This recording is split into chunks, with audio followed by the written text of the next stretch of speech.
చంద్రబాబు నాయుడు గారు నిన్న కలెక్టర్ కాన్ఫరెన్స్లో మాట్లాడారు, మొన్న అసెంబ్లీలోనూ మాట్లాడారు, మధ్యలో కూడా ఒక సందర్భంలో మాట్లాడారు. 1995వ సంవత్సరం నాటి ముఖ్యమంత్రిని చూస్తారు. 1995లో తను జన్మభూమి అని పెట్టి ఎలాంటి వేగంతో పరిగెత్తారు, ఎలాగ ప్రజల వద్దకు పాలనాన్ని తీసుకెళ్లారు, ఎలాంటి విధానాలను రూపొందించారు అనేటువంటి ఆ వేగవంతమైనటువంటి చంద్రబాబు నాయుడు గారిని చూస్తారని చెప్పి ఆయన బలంగా చెప్తున్నాడు. బాగానే ఉంది అది అంతవరకు. కానీ ఆ రోజు చంద్రబాబు నాయుడు గారి వయసు 54, ఈరోజు చంద్రబాబు నాయుడు గారి వయసు 74.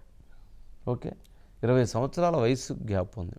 సరే, ఆయన అప్పటికి ఇప్పటికి అదే విధంగా ఉన్నాడు. అప్పటికంటే ఇప్పుడు ఇంకా యాక్టివ్గా ఉన్నాడు. అప్పటికంటే ఇప్పుడు ఆలోచన విధానాలు ఇంకా బాగున్నాయి.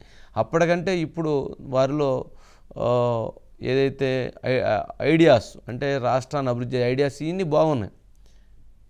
ఏజ్ ఫ్యాక్టర్ ఆయన కనపడిన ఇట్లా. Okay, number 1. నెంబర్ 2 అది అంతవరకు ఓకే. కానీ రాజకీయ పరిణామాలు మారినాయి, సామాజిక పరిణామాలు మారినాయి, భౌగోళిక పరిణామాలు మారినాయి. ఓకే, అధికారుల యొక్క పనితీరు విధానం మారింది, ప్రజల ఆలోచన విధానాలు మారినాయి. మరి ఇన్ని విధానాలు మారిన తరువాత ఆ విధానాలకి ఇప్పుడున్నటువంటి విధానాలకు అనుగుణంగా వెళితే బాగుంటుంది. కానీ గతంలో విధానాలకు అనుగుణంగా వెళ్ళాలి అని అంటే అది ఇబ్బందికరమైనటువంటి పరిస్థితి ఏర్పడుతుంది.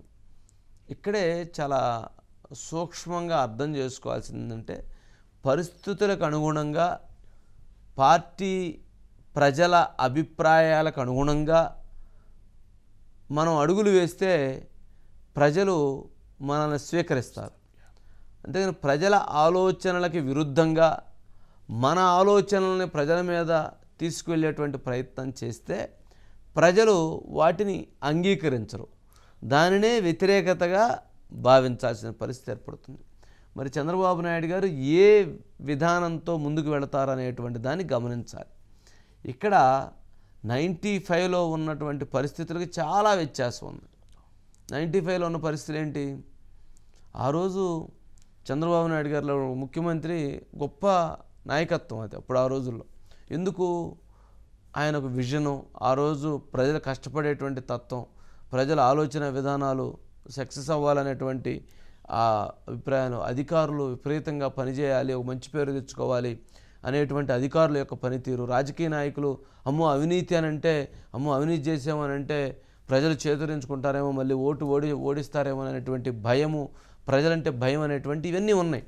కానీ ఇప్పుడు రాజకీయ నాయకులకి చాలామంది మేము ఓటుకు 2000 ఇచ్చుకున్నామండి, ఇప్పుడు మాకేంటి, ఎట్లా కుదిరిద్ది, మాకు మాత్రం మళ్ళీ ఎన్నికలకు కావాల్సినటువంటి మళ్ళీ 60 కోట్లు 70 కోట్లు సంపాదించుకోవాలి కదా, మొన్న ఎన్నికలు 30-40 కోట్లు మేము అప్పు తెచ్చి పెట్టాము, అవి తీర్చాలి కదా అనే పరిస్థితులు రాజకీయ నాయకులు ఉత్పన్నమైంది.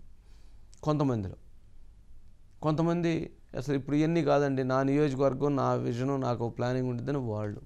అధికారులు అసలు ఆ కష్టపడే తత్వం పోయింది.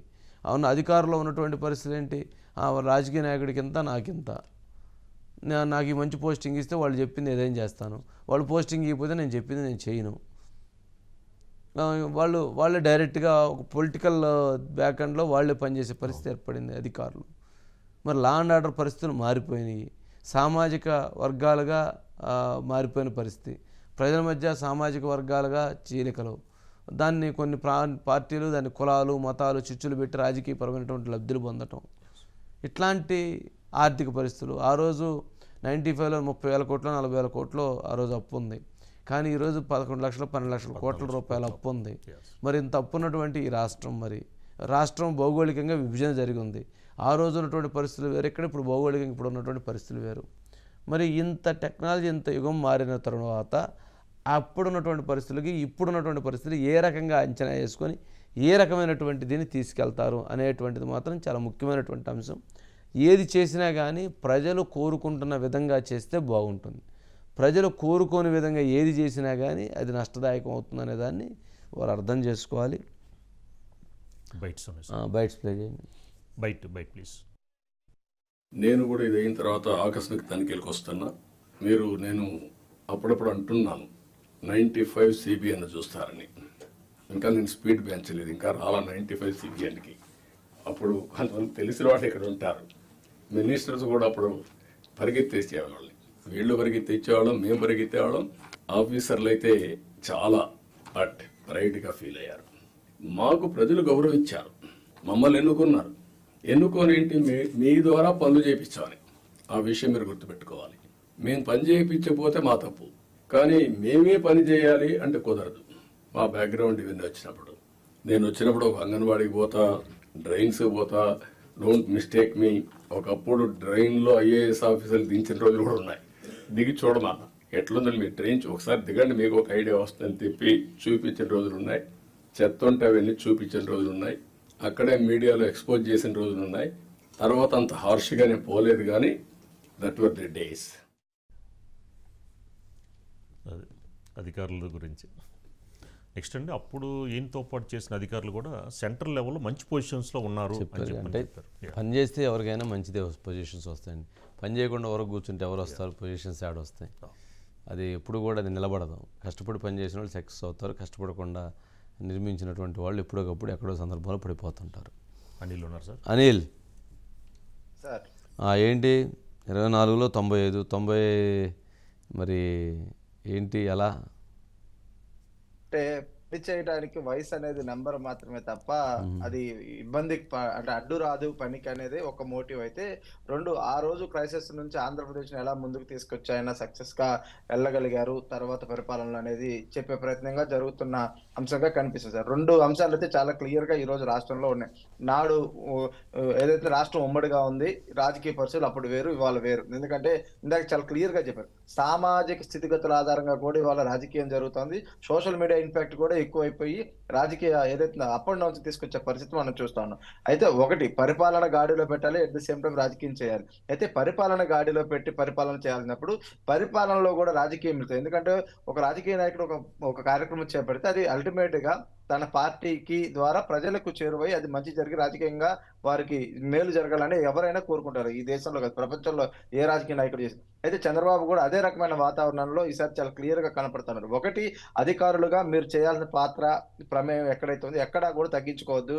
అందులో చాలా క్రియాశీలంగా కీలకంగా హేతుబద్ధంగా పనిచేయండి అని చెప్తూనే, రాజకీయంగా కూడా ఏదైతే వచ్చినటువంటి ప్రజాప్రతినిధులు గౌరవించాలో, వారికి ఇవ్వాల్సినటువంటి స్థానం ఏదైతే ఉంటుందో ఆ గౌరవం అనేది ఇచ్చి వారితో సమానంగా అంటే ఒక ప్యారలల్ గా కూడా పనిచేసుకుంటూ ముందుకు వెళ్ళాలనే ఆలోచన పంచుకున్నారు.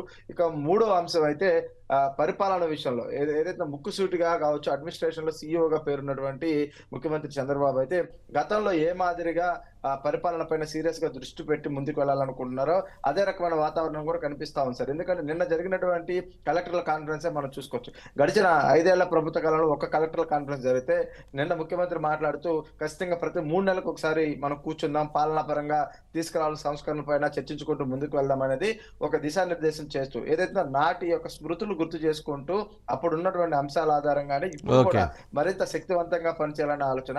మరొక చిన్న అంశం సార్, ఇక్కడ ప్రతిరోజు పరిపాలన పైన దృష్టి పెడుతూ మరొక వైపు పెట్టుబడుల వైపు అదేవిధంగా ఎంప్లాయ్మెంట్ జనరేషన్ కోసం ఆయన పరితపిస్తా ఉన్నారు. నిత్యం ఏదో ఒక రూపంలో రాష్ట్రానికి రావాల్సిన పెట్టుబడులు కావచ్చు, లేదంటే కొత్త కంపెనీస్ ఇటు తీసుకొచ్చి ఇక్కడ డెవలప్ చేసి ఎంప్లాయ్మెంట్ కల్పించాల్సిన అంశం పైన కూడా అధ్యయనం చేస్తున్నారు.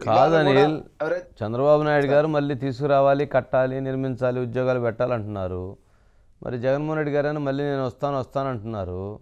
మరి ఆయన వచ్చిన తర్వాత ఇప్పుడు లూలు లాంటి దాన్ని పరిగెత్తించి ఎమ్మడబడి కొడతారు. అమరావతి దాన్ని మళ్ళీ ఒక 20 మిషన్లు బయట నుంచి తెప్పించి అవసరమైతే పెద్ద పెద్ద క్రేన్లు తెప్పించి మొత్తం కూలుస్తారు. ఓకే, మరి ఈయనేమో నేను నిర్మిస్తానంటున్నారు. ఆయన ఏమన్నా మళ్ళీ ఆయన వస్తే మళ్ళీ అక్కడ కూలుస్తారని భయం ఉంది. మరి ఎట్లా చేస్తారు? మరి 95 లాగా పరిగెత్తే దాంట్లో అలా పరిగెత్తా ఉండటానికి అప్పుడున్న రాజకీయ నాయకులు రాజశేఖర రెడ్డి లాంటి వాళ్ళు, లేకపోతే అప్పుడు ఉన్నటువంటి పరిస్థితులు వేరు, ఇప్పుడున్న పరిస్థితులు వేరు. మరి ఎట్లా? అదే సార్, ఆ కంపేర్ చేసి తేడా చేసుకుని ఇందాక మనం అనుకున్నాం పరిపాలనతో రాజకీయాన్ని మిళితం చేసుకుని ముందుకు వెళ్ళి ఆ సక్సెస్ రేట్ ని కనుక పాలకులుగా సంపాదించగలిగితే తిరిగి మళ్ళీ సభకు రాగలుగుతారు. ఆ విషయాన్ని కూడా ఆయన చెప్పాడు నిన్న ఏది కలెక్టర్ల కాన్ఫరెన్స్ లో. 5 ఏళ్ల తర్వాత మ్యాండేట్ తో మళ్ళీ మేము ఇక్కడికి రావాలంటే ప్రజలకు ఇచ్చిన హామీలు అమలు చేయాలి, అందులో ఖచ్చితంగా మా ద్వారా మేలు జరిగిందనే భావన ప్రజలకు కలగాలనే అంశాన్ని చాలా సూటిగానే చెప్పారు. ఇందులో ఎక్కడ తప్పుపడాల్సిన పరిస్థితి, ఎందుకంటే ప్రభుత్వం ఏర్పడింది ఒక రాజకీయ పార్టీతోనే. ఆ రాజకీయ పార్టీ సహజంగా కొనసాగింపుగా ఉండాలని కోరుకుంటుంది. అందులో భాగంగానే ముఖ్యమంత్రి కూడా తన ఆలోచన చెప్పిన పరిస్థితి కనిపిస్తా ఉంది సార్.